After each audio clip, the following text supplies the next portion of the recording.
Bonjour et bienvenue dans le podcast du Human Factor. Je m'appelle Alexis Eve et tous les mercredis, je vais à la rencontre des startups les plus véloces pour rentrer en détail dans les bonnes pratiques RH qui leur permettent de faire du facteur humain un levier de croissance plutôt qu'un risque. Pour pouvoir accompagner la croissance, puisque c'est ça qui est important, c'est quand même d'accompagner cette croissance. Le Human Factor, ce n'est pas qu'un buzzword, c'est aussi le nom de notre premier livre. Les clés de l'alignement entre associés, d'une organisation adaptée ou encore de la bonne relation à son travail. The Human Factor, c'est 100 pages de retour terrain des plus belles startups et de bonnes pratiques actionnables. Si vous voulez en savoir plus, allez tout simplement sur www.yaniro.co/book, B-O-O-K. On met le lien dans la description de l'épisode. Pour l'heure, je vous laisse avec l'invité d'aujourd'hui et vous souhaite une bonne écoute. Bonjour Céline, comment vas-tu ? Bonjour Alexis, je vais très bien, merci. Et toi ? Ça va très bien. Je te remercie grandement d'avoir accepté notre invitation sur le podcast du Human Factor de Yaniro, toujours à distance. On n'a pas repris en physique, même si on sera les premiers à vous l'annoncer. On a fait suffisamment d'épisodes en distanciel pour avoir très très hâte de faire les choses en physique de nouveau. Et donc aujourd'hui, avec Céline, on va aborder un sujet qu'on a abordé sous différentes coutures, mais en réalité, dans le milieu startup, je pense que c'est important de l'aborder vraiment sous tous les angles. C'est un peu le passage entre le moment où on n'a pas de RH et le moment où on a des RH. Donc, on a abordé déjà comment on fait des RH avant d'avoir des RH. On a abordé un peu la manière de recruter ses premiers RH. Et aujourd'hui, avec toi, Céline, on va aborder vraiment la création de la fonction RH dans une petite structure. Et tu n'en es pas à ton coup d'essai parce qu'en termes de petites structures IT internationales qui grandissent vite, ça fait plusieurs fois que tu récidives. Donc, je vais peut-être te laisser te présenter Plateforme.sh et un peu ton parcours en quelques mots. Bien sûr, merci et bonjour à tous. Donc, je m'appelle Céline. Cela fait 20 ans que je travaille dans les ressources humaines dans l'industrie de l'informatique. C'est une industrie qui est particulièrement dynamique et dans laquelle, en France, nous avons quand même beaucoup de petites structures qui grandissent vite. Et c'est vrai que j'ai la chance d'être intervenue en tant que première personne recrutée au service RH pour mettre en place l'ensemble de la fonction. Alors j'ai rejoint la société Plateforme.sh il y a 4 ans. À l'époque, c'était une start-up répartie sur 10 pays différents et qui comprenait 50 personnes. Aujourd'hui, c'est plus une start-up, hein, c'est une scale-up. Nous sommes 250, nous serons plus de 300 à la fin de l'année 2021 et nous sommes déjà sur plus de 30 pays et ça ne va pas aller en se réduisant. Voilà pour la particularité et après Plateforme.sh évolue dans le domaine du cloud et crée et commercialise une solution d'hébergement et de déploiement de sites web et de flottes de sites web et d'applications. Et aujourd'hui, donc ce que je te propose, ta mission, si tu l'acceptes, Céline, c'est d'essayer autant que possible, sur la base de tes expériences en la matière, de nous guider un peu étape par étape, justement, dans cette création de la fonction RH, notamment donc dans des sujets très, très techno, international, forte croissance. Et si tu le veux bien, et j'en profite pour rappeler donc aux auditeurs et auditrices qui nous écoutent, euh, on va essayer de prendre l'histoire au moment où on s'en est arrêté avec Jessica de Hornicar sur le sujet de comment recruter son ou sa première RH. Donc, si vous nous écoutez, que vous êtes RH, que vous êtes en train de créer la fonction dans une boîte, ça s'adresse à vous. Si vous travaillez avec votre premier ou première RH, ça s'adresse à vous. Aujourd'hui, on va vraiment parler de cette création de la fonction.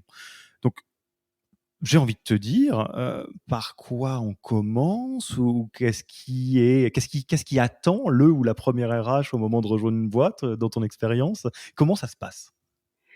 Alors, il n'y a pas une formule unique. Je pense qu'il faut s'adapter bien sûr à chaque entreprise qui est unique et différente avec ses particularités. Mais ce qui est sûr, c'est que, la fonction RH est une fonction structurante.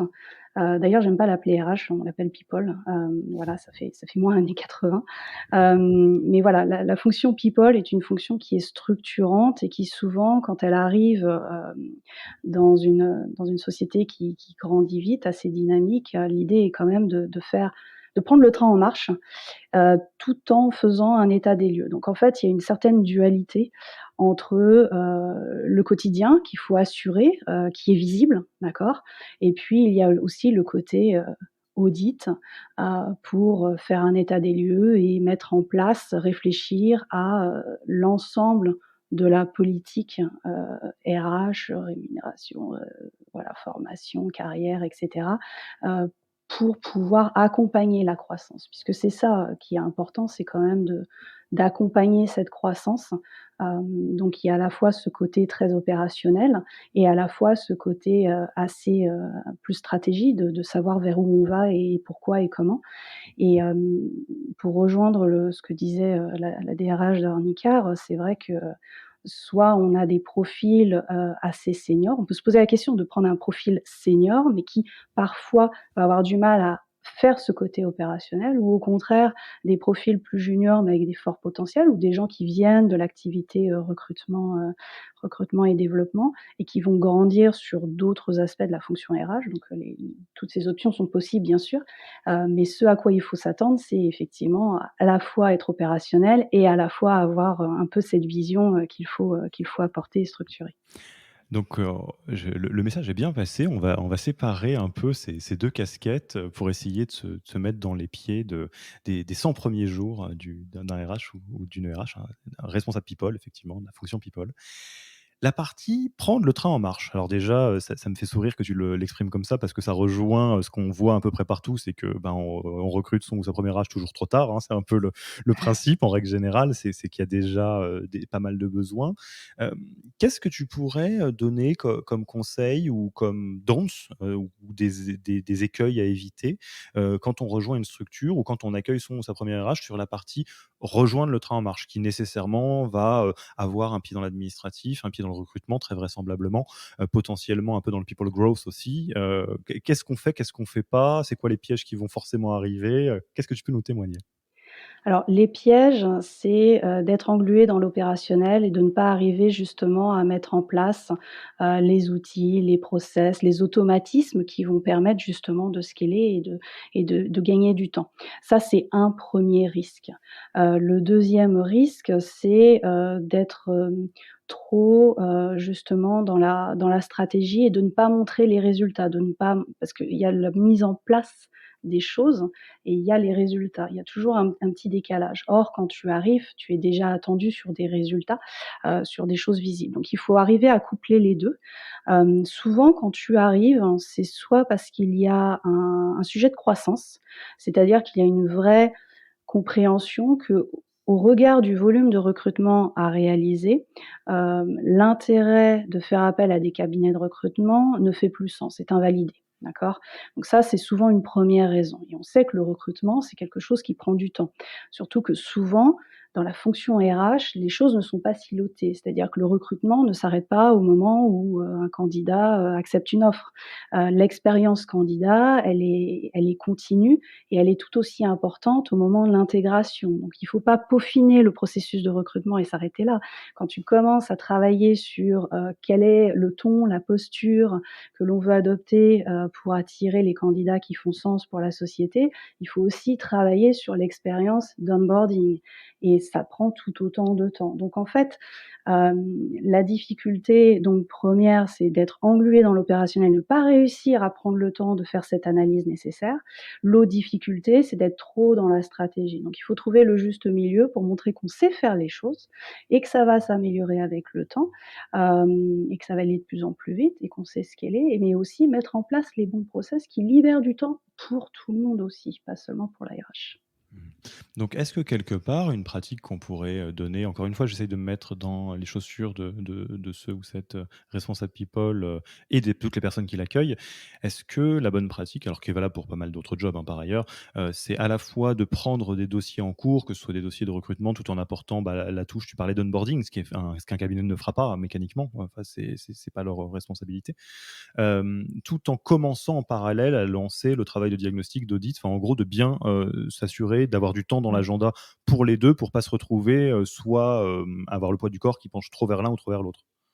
Oui, exactement, c'est ça, c'est faire les 2 en même temps finalement et cette dualité fait aussi la richesse de l'aspect création de fonction, parce que c'est intense certes, mais c'est super intéressant d'essayer enfin c'est pas d'essayer, c'est de comprendre tout en faisant, quelle est la vision long terme, de la société. Est-ce que, il y a adéquation entre les valeurs individuelles des collaborateurs et les valeurs de la société? Est-ce qu'il y a, un travail à faire en matière de légal, d'harmonisation des salaires ou des avantages?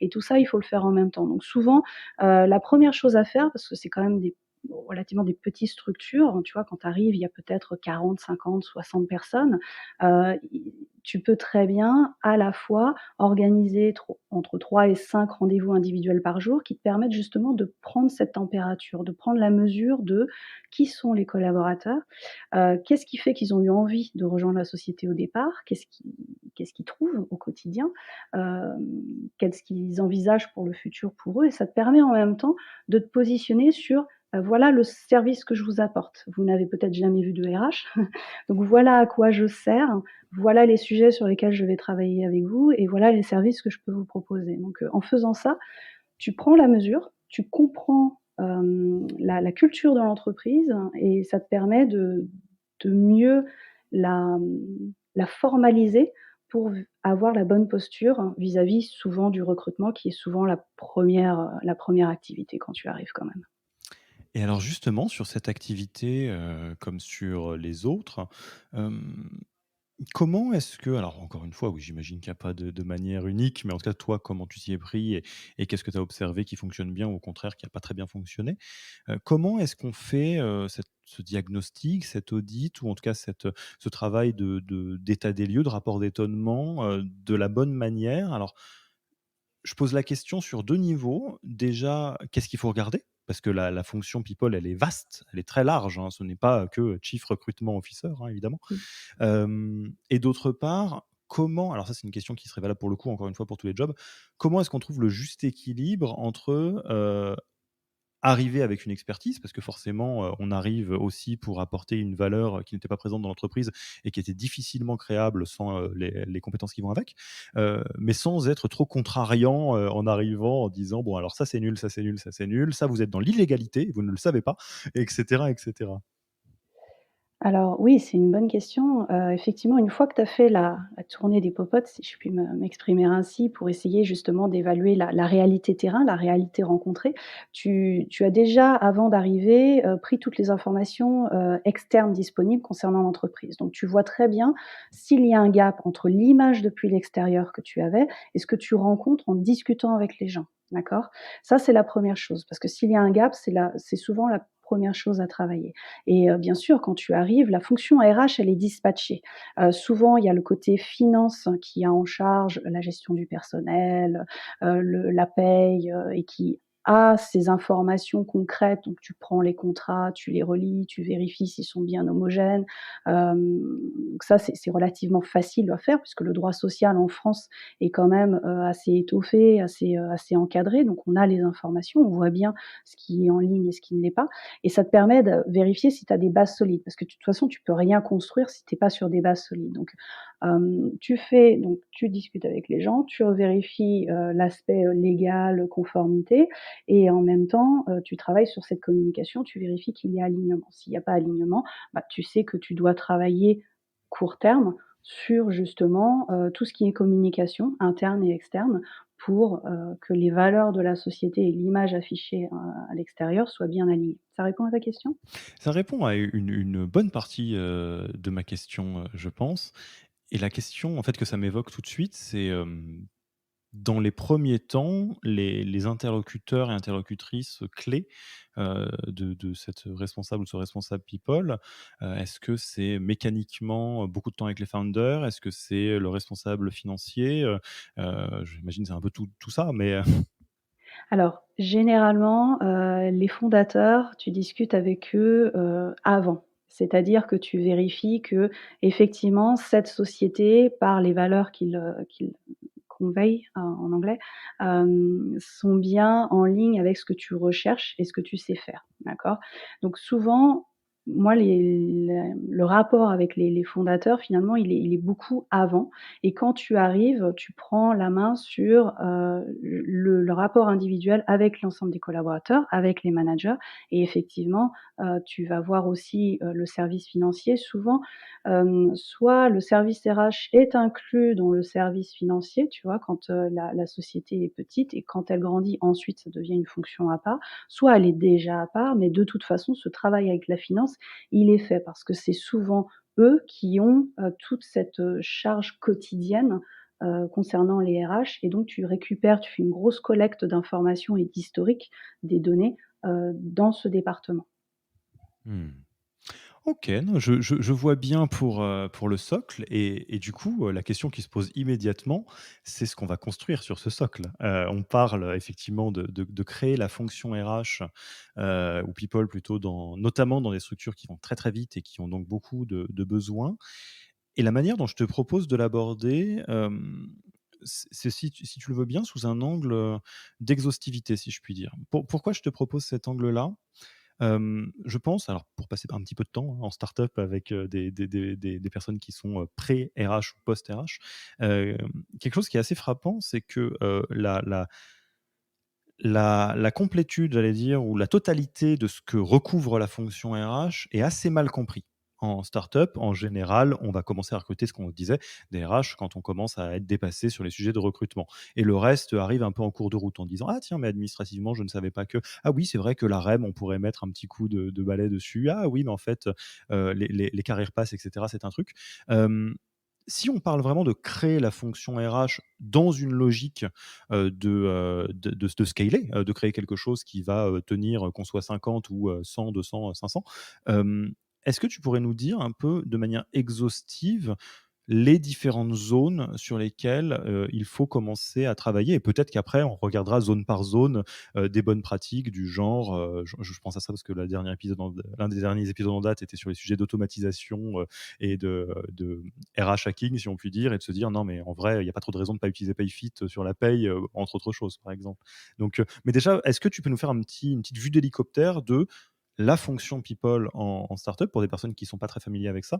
Qu'est-ce que ça recouvre exactement, vis-à-vis de la boîte? Alors effectivement, la fonction people est, parfois mal connue parce que justement elle a une part d'ombre, hein, donc il y a quand même une part du travail qui n'est pas visible, mais qui est là et qu'il faut faire et surtout multiface. Et surtout je ne vois pas, la fonction people comme étant, détachée. C'est finalement une fonction qui fait partie de beaucoup de conversations, qui est rarement au centre des décisions. C'est-à-dire c'est rarement la fonction people qui décide, mais par contre, elle fait partie de beaucoup, de conversations et c'est une façon de voir les choses et c'est toujours le prisme people dans les actes de décision du business. Donc, plus concrètement, ça rejoint, tous les aspects, juridiques, de conformité juridique sur toutes les localisations où sont basés les gens. C'est, l'aspect relations sociales, c'est l'aspect, management, parce qu'une société qui est une start-up et qui a pour ambition de grandir, a besoin comme un pilier fort d'avoir des gens qui sont capables de driver d'autres personnes. Il y a aussi, toute la fonction rémunération et avantages, dans le sens où il faut définir la politique qui correspond à la société et qui lui permet d'atteindre ses ambitions en matière d'attractivité et de rétention des talents. Il y a l'aspect recrutement et surtout, derrière l'aspect recrutement, il y a l'aspect formation, intégration, mise en place de tous les processus internes qui permettent de faire que les gens se sentent bien, quels que soient les événements de la vie, auxquels ils font face. Il y a aussi l'aspect plus, on parle de santé mentale en ce moment, mais c'est du bien-être au travail finalement. C'est, faire en sorte que les gens soient dans un contexte. Ça peut être l'environnement chez eux, ça peut être l'ergonomie du poste de travail, ça peut être, l'accès à des formations, ça peut être, une variété de produits, mais c'est tout ce qui fait que la personne se sent reconnue, se sent, valorisée et se sent dans des conditions, de sécurité pour travailler, pour s'exprimer. Il y a aussi tout ce qui est communication interne et externe, hein, parce que la fonction, people est aussi là pour, parler de la société à l'extérieur, que ce soit à des candidats, que ce soit, on parle de marque employeur de façon générale, mais il y a plusieurs médias possibles. Finalement, voilà, l'intervention est multiface. Mmh. Et alors, est-ce que, je me demande comment est-ce qu'on va faire ça dans un seul épisode du coup, mais on va essayer. Si on est vraiment sur l'angle qu'on a choisi, donc de créer la fonction, Ouais. est-ce que tu pourrais nous partager sur tout ou partie de ces champs, des 1 étapes, des quick wins ou des pierres fondatrices, à positionner? Typiquement, administrativement, qu'est-ce qu'il faut commencer à regarder? Recrutement, qu'est-ce qu'il faut faire? Formation, people growth, et cetera. Enfin, tout ce que tu viens de dire. Est-ce que spontanément, si demain tu reprends, le rôle dans une nouvelle start-up, je suis sûr que tu as des automatismes dans chacun de ces champs-là? Oui, effectivement, c'est de collecter les données, qui sont accessibles. Alors souvent, moi, je commence par la documentation. La documentation écrite, c'est rarement un centre d'investissement, quelle que soit la société. J'ai eu la chance, en intégrant une société qui est entièrement distribuée à l'international, de rejoindre une équipe qui était déjà mature sur le sujet. Et donc, je me suis aperçue très vite qu'il n'y avait absolument aucune documentation écrite. Donc l'un des premiers gros investissements était de regarder ce qui était fait, comment est-ce que, le quotidien, les pratiques people, se font dans cette société-là, formaliser, vérifier que ça fait sens et que c'est scalable et formaliser la chose. Je vais te donner des exemples, hein, il y avait des gens sur, plus de 10 pays, on n'avait aucune information sur quels étaient les jours fériés dans ces différents pays. Ce qui peut paraître basique, mais finalement, c'est quand même pratique de savoir si demain, tu as la moitié de ton équipe qui est absente parce que c'est un jour férié dans tel ou tel pays. Donc c'est des choses simples et de bon sens, mais qu'il faut prendre le temps de documenter. Une fois que c'est documenté, tu le mets à disposition de tout le monde et tu as seulement, alors entre guillemets «seulement», mais à le maintenir avec le temps. Donc moi, mon premier réflexe, c'est toujours de prendre quel est l'existant en matière de documentation écrite. Je vois très bien, tout ce qui n'est pas en place, hein, je sais pas moi, les règlements intérieurs, les procédures internes, qu'est-ce qui se passe si je suis malade demain? Est-ce que les gens savent quoi faire? Oui, non. Donc, toutes les cases manquantes, eh bien, tu poses des questions, tu regardes ce qui est fait, est-ce que c'est dans la légalité? Oui, non, et dans ce cas-là, tu fais que écrire ce qui est déjà en place, d'accord? Et ça te permet de justement bien te former et apprendre vite sur la société. Après, il y a l'outillage. Ça, c'est toujours un aspect, évidemment manquant. C'est-à-dire que quand tu arrives, tu te rends compte de ce qui existe, ce qui n'existe pas en matière d'outils et on ne peut pas envisager, dans une société IT, distribuée, de ne pas avoir, une politique de zéro papier ou d'avoir tout digitalisé. Donc ça aussi, c'est un aspect sur lequel tu travailles relativement vite, hein. Et bien évidemment, tu participes sur l'aspect recrutement, tu peux aussi, participer vite à des entretiens avec des managers pour voir comment ils présentent, comment ils font, l'état des compétences techniques et des valeurs, des candidats. Ça te permet de mesurer la maturité des managers. Généralement, les gens qui évoluent sur des postes de management sont pas ou peu accompagnés sur ce rôle-là et ils sont pas toujours conscients de la posture qu'il faut avoir, des réflexes qu'il faut avoir. Donc ça te permet d'apprendre à les connaître individuellement et à savoir qui a besoin, d'accompagnement et de quel type d'accompagnement. Parce que l'un des grands piliers de la fonction people, c'est quand même de permettre, aux managers de savoir manager de façon sereine. Après, il y a, comme je te disais, le fait de discuter avec tous les collaborateurs. Ça te permet de voir, si la formalisation des valeurs est correcte et surtout de bien appréhender la rétention des gens. Pourquoi ils restent? Quelles sont leurs attentes? Ça te permet de voir à quel moment tu risques d'avoir, des personnes qui vont partir. Il y a toujours un moment dans la croissance d'une société où tu as des forts risques de voir tes talents partir. Parfois, ça peut être parce que la société grandit, beaucoup et les profils qui rejoignent une start-up sont rarement les profils qui se plaisent dans une société de, 1000 personnes, d'accord? C'est normal, ça fait sens. Mais ça, il faut pouvoir l'anticiper. Il y a quoi encore? Donc la rémunération, c'est d'autant plus important que, tes collaborateurs sont dans plusieurs pays. Quelle est la politique de rémunération? Est-ce qu'on fait une politique globale, internationale, c'est-à-dire qu'on verse le même salaire à tout le monde, quelle que soit leur localisation géographique? Est-ce qu'au contraire, on tient compte de la localisation géographique? Oui, non, et jusqu'à quel point on en tient compte? Est-ce que, l'expérience professionnelle globale, est aussi un impact sur la rémunération? Quels sont les avantages en place? Qu'est-ce qui manque? Souvent, c'est la première chose que les gens te disent. Ils vont se plaindre que, je sais pas, les tickets restaurants ne sont pas assez, élevés ou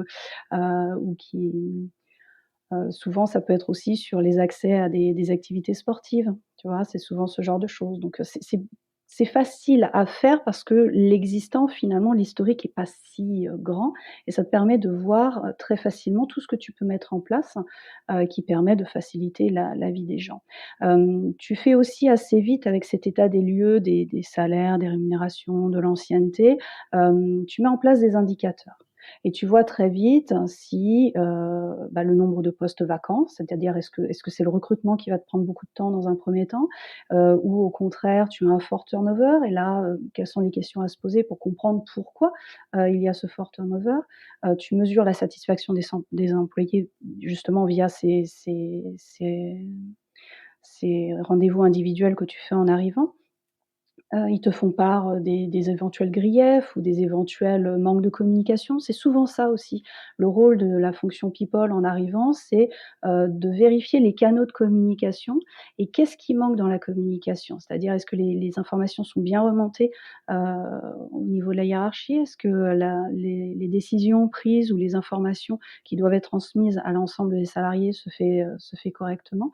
Voilà, donc tes indicateurs, habituels, tu les mesures et tu vois bien si, s'il y a des choses à rectifier ou des questions à se poser. En fait, en t'écoutant, je me suis rendu compte, de quelque chose que je trouve assez intéressant dans la manière dont tu le présentes. C'est le choix de mots qui est utilisé en startup, à savoir la fonction people plutôt que RH. Et il y a un truc qui me plaît bien là-dedans, c'est qu'effectivement, people, le fait de le prendre en anglais, au-delà du fait qu'il y a une dimension forcément internationale, ça crée tout un, enfin, ça apporte avec soi un univers très startup, donc très process. Et c'est ce que tu dis, tu arrives, il y a une logique de process. On crée de la structure là où il y en a pas, et c'est pas par envie fondamentale, c'est notamment pour une raison de scale. C'est parce qu'on est Exactement. censé faire quelque chose qui fonctionnera quand on va doubler, tripler, quadrupler de taille, et donc faut structurer, faut documenter. Et pour autant, people, traduction directe française, c'est les gens, c'est les personnes. Et la manière de nourrir ce process, c'est aussi de rencontrer tout le monde, ce que tu disais. Et parce que c'est ça qui va te permettre d'y voir très clair sur qu'est-ce qui manque, par où on commence, où est-ce que je vais devoir mettre mon énergie, etc. etc. Et ouais, donc je voulais juste souligner ça, ça me semble assez intéressant. Et alors Et l'autre c'est question, ouais, vas-y, excuse-moi. Pardon, c'est exactement ça. C'est-à-dire qu'il faut connaître les gens, pour pouvoir mettre en place les process qui vont bien. Tu mets pas les mêmes process, d'une société à l'autre. Tu les adaptes et il faut que le ton soit juste, que les mots soient justes et surtout tu vas prioriser, tes actions en fonction des besoins, business prégnants. Après avec le temps, tu adresses tous les sujets, bien évidemment, mais au départ, tu vas, dans telle société, plus travailler sur le recrutement, dans telle autre, tu seras arrivé parce qu'il faut faire les élections. C'est souvent le cas en France, tu arrives parce que, oh là là, on est 50 et il faut faire les élections. Donc effectivement, tu priorises, tu vas toucher toutes les actions et de la fonction à un moment ou à un autre, mais sur ces 12 premiers mois, eh ben, tu vas plutôt travailler sur tel ou tel aspect, oui. Et la question que je me pose, c'est, toi qui as donc, fait cette, vécu ce moment plusieurs fois, est-ce qu'à force, tu as quasiment une petite grille personnelle, où tu te dis: «Bon, bah, j'arrive, j'ai mon petit tableau Excel, sur la rémunération, sur check, check, check, check, check, et j'ai mon petit funnel» ou je sais pas trop quoi? Ou est-ce que tu es encore et toujours, dans un mode qui est très, centré vers l'humain, et où en réalité tu as tout en tête et juste tu rencontres les gens et tu sauras bien ce qu'il va falloir faire après? Oui, j'avoue que alors peut-être qu'une autre personne te répondrait différemment, mais moi je pars vraiment de l'humain. C'est-à-dire que je regarde ce qui existe, je regarde si les gens sont satisfaits, de quoi ils sont satisfaits et pourquoi, et je bâtis, la fonction RH autour de ça. Donc effectivement, je pars de l'humain, donc des fondateurs, de l'ambition de la société, mais aussi des individus, et c'est en comprenant, ce qui fonctionne bien que tu comprends les particularités, les spécificités de la société, et que tu peux ensuite tout bâtir, par rapport à ça.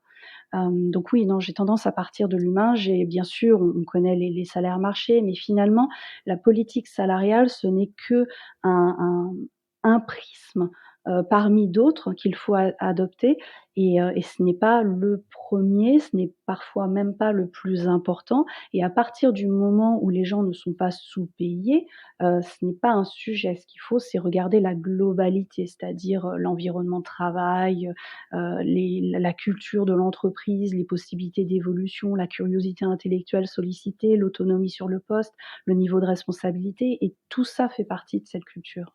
Mmh. Et alors parce qu'on est obligé de faire des choix, et on a fait un choix d'horizontalité plutôt que de verticalité. On va pas rentrer dans tout parce qu'on pourrait, hein, alors j'en doute absolument pas, mais je pense que les épisodes de 5 heures, c'est long à enregistrer, pour Céline qui a d'autres choses à faire, et c'est long à écouter aussi. Et du coup, je te propose de faire les choses un peu différemment, c'est-à-dire de saupoudrer un peu des petites pratiques ou des petits outils ou des petits, jokers dans la manche pour chacune de ces différentes zones dans la notion de créer la fonction RH. Je vais te partager quelque chose, où je ne vais pas partager ici, encore, mais moi, un truc qui me frappe depuis, qu'on explore vraiment beaucoup les notions, les sujets people en startup, c'est de voir à quel point, sur des sujets donnés ou des questions données, souvent la réponse est courte. Je dis pas qu'elle est simple, je dis qu'elle est courte, au sens où, je vais prendre un exemple, là c'est moi qui parle, tu as peut-être un avis différent, hein, mais sur la question de, comment, comment je fais le recrutement en startup, la réponse un peu unilatérale que tout le monde donne, c'est: «Lis la méthode Who, applique-le by the book et après on verra». On est d'accord ou on n'est pas d'accord? Mais en tous les Ouais. cas, pourquoi est-ce que j'insiste lourdement là-dessus?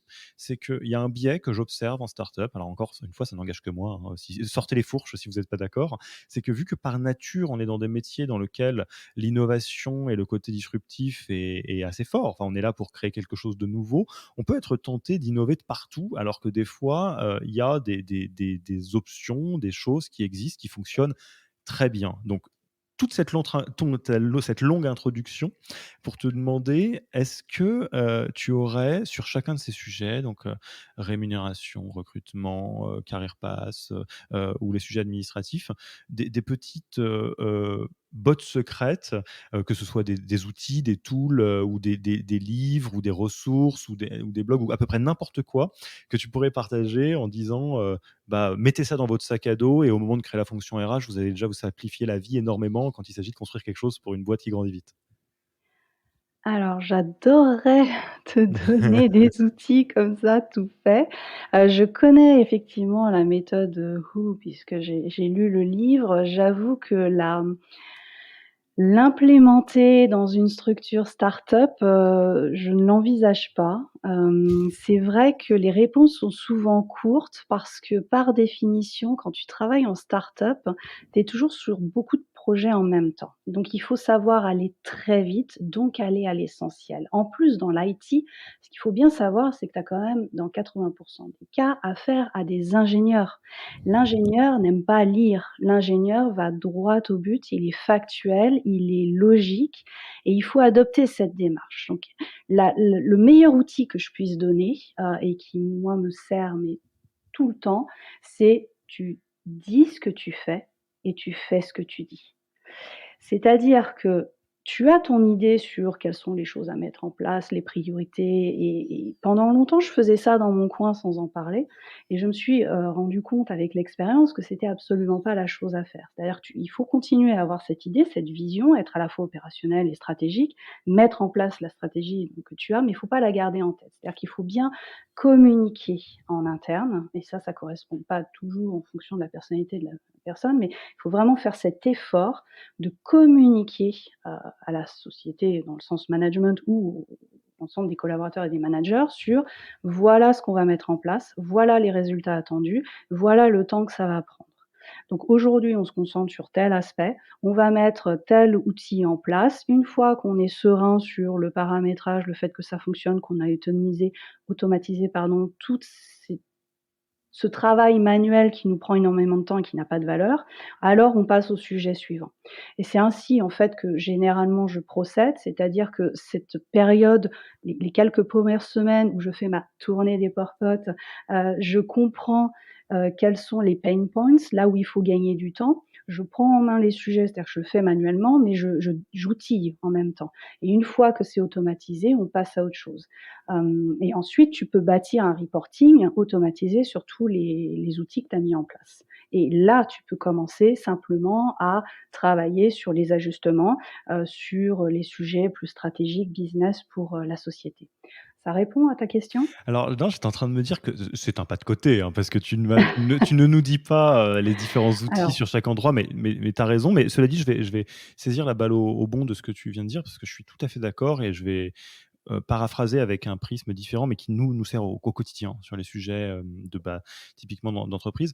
Heu, Faut pas sous-estimer la conduite du changement, en général, et moi, c'est vraiment ça que j'entends quand tu me dis ça, c'est oui. dans créer la fonction people, il y a le mot créer. C'est-à-dire que, et en réalité, c'est même pas exactement ça, parce qu'on va changer un peu de l'existant, des habitudes. Donc, on est dans du changement. Et donc, sans conduite du changement, on s'expose à beaucoup de conflits et de problèmes à gauche, à droite. Et une approche assez simple, hein, de la conduite du changement, comme ce que tu dis, même si on oublie, et c'est normal, c'est de se rappeler que sur chaque chose qui est en train d'être construite, à peu près à coup sûr, que ce soit des nouveaux process, des nouveaux outils, ou du revamping de choses qui existent déjà, ça va être des changements très forts dans la vie de beaucoup de monde, probablement tous les collaborateurs et collaboratrices, et qu'une manière de gérer ce changement, en douceur, c'est exactement ce que tu disais, c'est de communiquer très fortement sur ce qui est en train de se passer pour calmer des attentes s'il y en a, de dire voilà, ça prend 6 mois, ou pour rappeler à tout le monde que oui, non, le petit process sympa qu'on avait sur un Excel partagé, bah, à terme, il va se transformer en quelque chose d'autre, et pour que tout le monde fasse un peu son deuil ou quoi que ce soit. Enfin, effectivement, moi, je vois la conduite du changement qui s'accompagne dans l'arrivée de la fonction people. D'accord.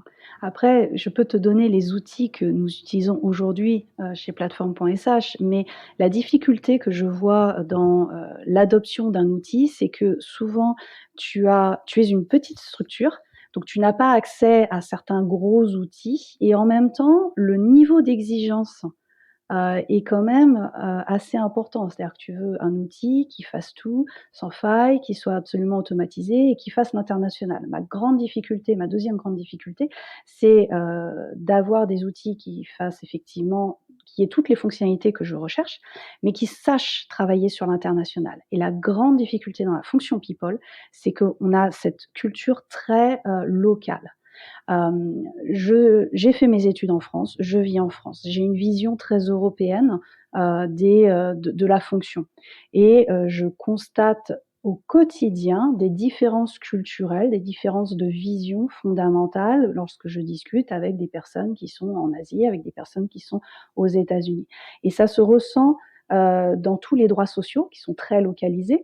Et toi, ton but en tant que people, c'est quand même de pas avoir, surtout quand tu es dans plus de 30 pays, 30 process différents en fonction des différences locales. Donc tu essayes d'harmoniser, de standardiser au maximum. Et après, il faut respecter quand même les différences locales, mais tu essayes de faire que ce soit que des exceptions. Et puis, ça se retrouve dans les outils. C'est que souvent, si tu veux prendre un outil de paye, bah, tu vas pas avoir un outil de paye qui fait tous les pays. Tu as un outil de paye aux US, un outil de paye en Belgique, un outil de paye en Angleterre, et cetera. Comment faire? Et ça se retrouve dans tous les sujets. Si tu prends un outil de gestion de personnel, donc nous, bon, pour te nommer un outil, on a choisi Bamboo HR parce que alors on aimait beaucoup Luca, on aimait beaucoup d'autres, mais justement, il y a à chaque fois cet aspect très, très localisé. On pensait que Bamboo était plus personnalisable, paramétrable, adaptable et on se rend compte qu'effectivement, c'est quand même un outil très américain. On a réussi à changer un certain nombre de choses pour pouvoir l'utiliser, mais on voit bien aussi les limites, de l'outil quand on adresse, des sujets très franco-français. français ou très internationaux. Donc l'outil qui sait tout faire et qui répond à tout, malheureusement, ça n'existe pas. J'adorerais te donner, donc souvent quand tu es d'une petite structure, tu prends plein de petits outils, chacun faisant très bien les choses, mais très vite, tu as besoin de consolider tes données. Donc tu choisis un outil qui va couvrir plusieurs choses, mais comme c'est un outil plus généraliste, il va moins dans le détail et tu continues à avoir des choses manuelles jusqu'au jour où tu es suffisamment, grand pour pouvoir, adopter un outil, plus important. Mais là, il faut avoir une certaine taille, un certain budget et c'est encore une autre façon de travailler qui est beaucoup plus standardisée, beaucoup plus, processée et grosse boîte. Ouais. Alors c'est fascinant ta réponse parce que ça me fait dézoomer sur un vrai biais qu'on observe, hein, qui est, d'ailleurs assez problématique. C'est le côté, franco-français de l'écosystème startup français, versus enfin typiquement l'exemple qu'on cite souvent, c'est les startups à Tel Aviv qui pensent international jour 1 parce que de toute façon il y a Oui. pas de marché, local. Et peut-être pour poser la question différemment, parce que du coup effectivement, parce que des outils très bons, français, on en a, mais dès qu'on va les mettre à l'international, ils vont, montrer leurs limites tout de suite forcément, parce que la culture n'est pas la même, parce que la juridiction n'est pas forcément la même. Hem, Est-ce que tu as un avis, heu, sur le côté, préparer alors au niveau process/outil, hein, c'est pas on va pas forcément rester sur les outils. Est-ce que tu as un avis vis-à-vis de la partie people entre, consolider du local et en extraire quelque chose d'international ou bien penser international jour 1? Je ne sais pas si ma question est très, claire. En fait, en réalité, on pourrait la faire sur n'importe quelle fonction, hein, parce que fonction marketing, growth, sales, tout ce que tu veux, ça serait un peu pareil. Mais c'est particulièrement à mon avis, important d'un point de vue, people, où il y a à la fois une question de créer une homogénéité entre toutes les personnes et tous les sites, et en même temps des réalités de lois locales, de systèmes qui sont très différents d'un pays à un autre. Et je serais assez curieux de savoir sur une startup qui n'est pas déjà internationale, mais qui a cette ambition-là, par quel bout philosophiquement tu le prendrais?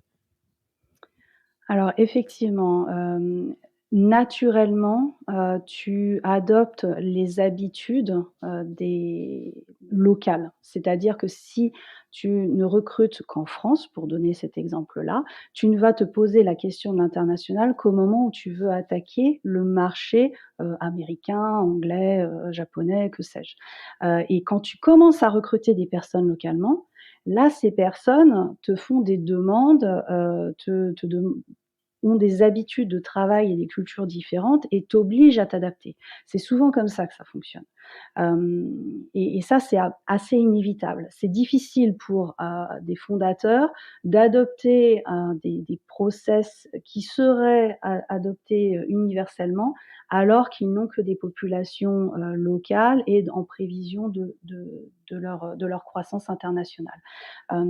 Ça vient avec les personnes, ce sont les personnes qui t'apportent des idées, des envies en te disant: «Bah non, d'habitude, aux US, on fait comme ci» et là, bah, tu prends la décision d'adopter, parce que tu penses que ça fait sens et tu peux décider de l'adopter pour tout le monde d'ailleurs, c'est pas que local. Mais tu es obligé de passer par ces cultures, ces personnes qui ont ces cultures et qui vont t'apporter ces idées. Ça vient d'en bas, en fait. Donc, le message est bien passé, on se rassure, on n'est pas obligé de penser à l'état d'arrivée à tous les niveaux jour 1, ça va y aller par à coups et c'est normal. Moi, c'est ça que je comprends. Bon, écoute, Céline, je pense qu'on a fait un bon tour. Je dois dire que moi, je prends beaucoup de plaisir à faire à la fois des épisodes très verticaux dans lesquels on va en fond des choses et des épisodes très vue d'hélicoptère, horizontale, qui nous permettent d'y voir bien clair et de pas rentrer dans le micro. Euh, Première question qui est vachement importante parce que là, du coup, on a envie d'approfondir sur tout. Où est-ce qu'on te retrouve? Si on a envie d'engager la discussion avec toi, quelqu'un qui a dit: «Attends, mais la toute petite partie là dont tu as parlé, à la minute 34, j'aimerais rentrer en détail», c'est quoi le bon canal pour te contacter? Alors le canal, c'est LinkedIn, tout simplement, je m'appelle Céline Méchin, normalement vous me trouvez facilement.